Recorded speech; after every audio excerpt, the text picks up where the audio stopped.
Hello and welcome to Mystery Us. I'm Tony Pratt, your host for Mystery Us. And on today's edition of Mystery Us, we have an honored guest who is a renowned expert in uncovering archaeological evidence for extreme human antiquity and alternative theories of human origins. He is principal author of the controversial book Forbidden Archeology, The Hidden History of the Human Race.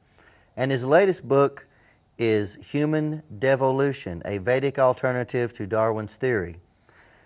Welcome to Mystery Us, author, researcher, science historian, and philosopher, Dr. Michael Cremo. Well, thank you, Tony. Really happy to be here with all your viewers.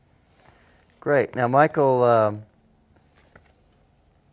you do live in a world of controversy at times, but you do get you speak to a lot of different type of groups: archaeological, religious groups, UFO type alternative science groups. What is the common thread that connects all those groups? I think it's the idea of knowledge filtration. Knowledge filtration. The idea that we're not getting the entire truth from our educators, from our politicians, from all kinds of people in authority. Now, Michael, your work is inspired by your studies in the ancient Sanskrit writings, or Vedas, and they speak of ancient civilizations, vimanas, spacecraft, extraterrestrial forms of life, and ancient ape men with mystic powers and human-like intelligence. Sounds like the paranormal world of today. One of these ape men, Anuman, is named in the writings, in the story, and your research findings have led you to conclude that modern Homo Sapiens are continuous contemporaries of evolution of ape-like creatures from whom evolutionary biologists usually trace human descent or bifurcation, thus confirming the Vedas that claim a nearly endless antiquity of the human race. Have these ape-like creatures continued as our contemporaries? Are they the same thing as Bigfoot? That's a very good question. I think you could make a very good argument for that. What the actual evidence shows is that, yes, in the past, ape men existed. I'm not arguing about that. But I would say it isn't that European scientists of the 19th century, like Charles Darwin, were the first to talk about ape men and missing links and things like that. Thousands of years before that, the authors of these ancient Sanskrit writings were speaking about such things. But the basic picture that emerges when we look at all the evidence is one of coexistence, not evolution.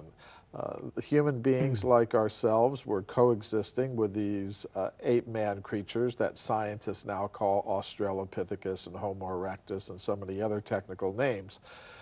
And as for your question, are perhaps living representatives of these ancient ape men still with us? I would say the answer to that is yes, because in various parts of the world, you do get reports from scientists and others who have observed or found other kinds of evidence for beings that they call, in this country, Bigfoot or Sasquatch, that they call Himalayan snowman, or in Central Asia, Yeti, they call the Yeti or the Almas, and things like that. Right, yeah, there's all kinds of names for Bigfoot. In fact, chapter 11 of your book goes through several of the reports, and these are reports from, most of these are from scientists. I mean, most of the research that you have in your books actually comes from mainstream science. Yes, that's actually a fact. There was a paleontologist working in North America, and he found what he regarded as convincing evidence for the existence of Bigfoot. He said these footprints cannot have been faked. They were biologically convincing. And we find evidence from other parts of the world. For example, the British anthropologist Myra Shackley wrote a book on what she considered to be evidence for living Neanderthals in Central Asia and other parts of the world. So it's not that these reports are just coming from ordinary people, although I don't discount the reports coming from ordinary people, Right. but they are also coming from professional scientists. Right. Now,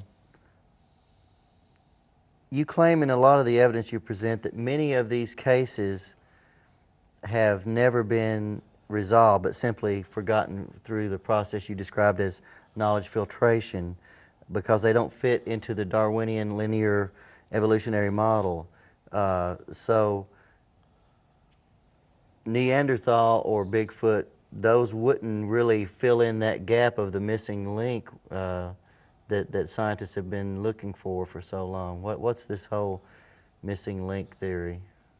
Well, they believe that originally life began on Earth about 2 billion years ago with some tiny one-celled, single-celled organism, and that over the course of many, many millions of years you get various kinds of animals coming into existence. About 40 million years ago you get the first apes and monkeys, according to this theory. About 6 million years ago you get the first ape men, and then finally they would say humans like us came into existence about 100,000 years ago.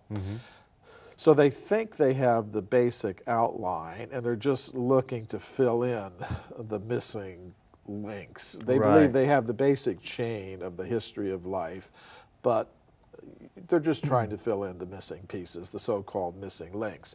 However, what I would say is that if you carefully study all of the evidence, you'll see that you don't have a chain in which there are missing links.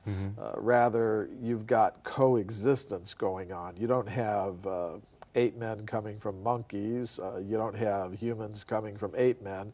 Rather, you've got a picture of coexistence where apes and monkeys were existing, ape men of various kinds were existing, and humans like ourselves were also existing many, many millions of years ago, as far back in time as we can actually trace it.